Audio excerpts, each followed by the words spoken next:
Hello friends, আমি চলে এসেছি আমি কার্তিক আমার নতুন ইউটিউব চ্যানেল টু সাইড কিচেনে।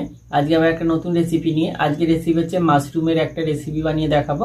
তো সেটা বানাতে কি কি উপকরণ লাগে দেখাবো। তার আগে একটা কথা বলে দিই, আমার চ্যানেলে যেসব ভিডিও ছাড়া আছে আপনাদের যদি ভালো লেগে থাকে অবশ্যই লাইক কমেন্ট শেয়ার করবেন ও বেশি বেশি করে শেয়ার করবেন। আপনি যদি আমার চ্যানেলে নতুন হয়ে থাকেন প্লিজ সাবস্ক্রাইব করে দেবেন ও নিচে বেল নোটিফিকেশনটা অলে করে দেবেন যাতে আমার ভিডিও আপনাদের কাছে আগে পৌঁছে যায়।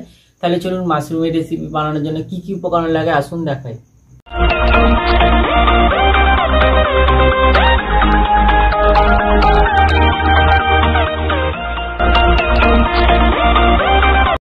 চলুন মাশরুম রেসিপি বানানোর জন্য কি কি উপকরণ লাগে আসুন দেখিয়ে দিই। এখানে আমি মাশরুমটাকে কেটে ভালো করে ধুয়ে নুন দিয়ে সেদ্ধ করে নিয়েছি। এখানে পরিমাণ মতো তেল নিয়েছি, সর্ষের তেল। এখানে 4টে পেঁয়াজকে কুচি করে নিয়েছি, একটা টমেটো কুচি করে নিয়েছি। এখানে কিছুটা পরিমাণ মতো রসুন বেটে নিয়েছি, আদা বেটে নিয়েছি। এখানে কাঁচা লঙ্কা আমি একটা নিয়েছি, আপনারা বেশি চাইলে দিতে পারেন। এখানে পরিমাণ মতো নুন নিয়েছি, লঙ্কার গুঁড়ো, জিরে গুঁড়ো, হলুদ গুঁড়ো। তাহলে চলুন রেসিপিটা শুরু করি। গ্যাসটা জ্বেলে কড়াটা বসিয়ে দিয়েছি, কড়াটা গরম হয়ে গেছে, কড়াই আমি তেল দিয়ে দেবো। তেলটা গরম হয়ে গেছে, এবার এর মধ্যে আমি পেঁয়াজ কুচিটা দিয়ে দেবো, চিড়ে রাখা দুটো কাঁচা লঙ্কা দিয়ে দেবো, টমেটো কুচিটা দিয়ে দেবো, নুন দিয়ে দেবো, ভালো করে ভেজে নেব, লাল করে ভাজবো।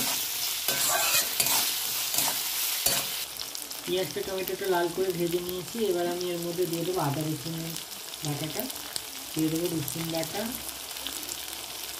আদা বাটা। আদা রসুনটা দিয়ে দিচ্ছি, একটু ভেজে নেবো। মাশরুমটা নুন দিয়ে সেদ্ধের ওপর করে রেখেছিলাম, ওটা দিয়ে দেবো, দিয়ে এর সাথে একটু ভেজে নেবো। এবার আমি এর মধ্যে দিয়ে দেবো জিরে গুঁড়ো, জিরে লঙ্কার গুঁড়ো। এবার এর মধ্যে দিয়ে দেবো হলুদ গুঁড়ো। ভালো করে মশলা দিয়ে দিতে ভালো করে মশলার সাথে কষে নেব। এটা ভালো করে কষে নিয়েছি। আর বন্ধুর একটা জিনিস দেখানো হয়নি, ভুলে গিয়েছিলাম, ধনে পাতা দুটো দিয়ে দেবো। ধনে পাতা দিয়ে দিয়েছি, ধনে পাতাটা সেটা কষে নেবো, নিয়ে জল দিয়ে দেবো।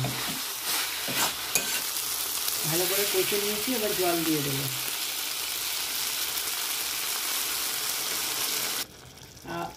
সেদ্ধ করেছিলাম বলে ওই জন্য অত জল দিইনি, অল্প জল দিয়েছি। এই জলটা ফুটে মরে গেলে তারপর নামিয়ে নেব। আমার মাশরুমের রেসিপিটা হয়ে গেছে, এটা আমি নামিয়ে নেব। দেখুন আমার মাশরুমের রেসিপিটা রেডি হয়ে গেছে।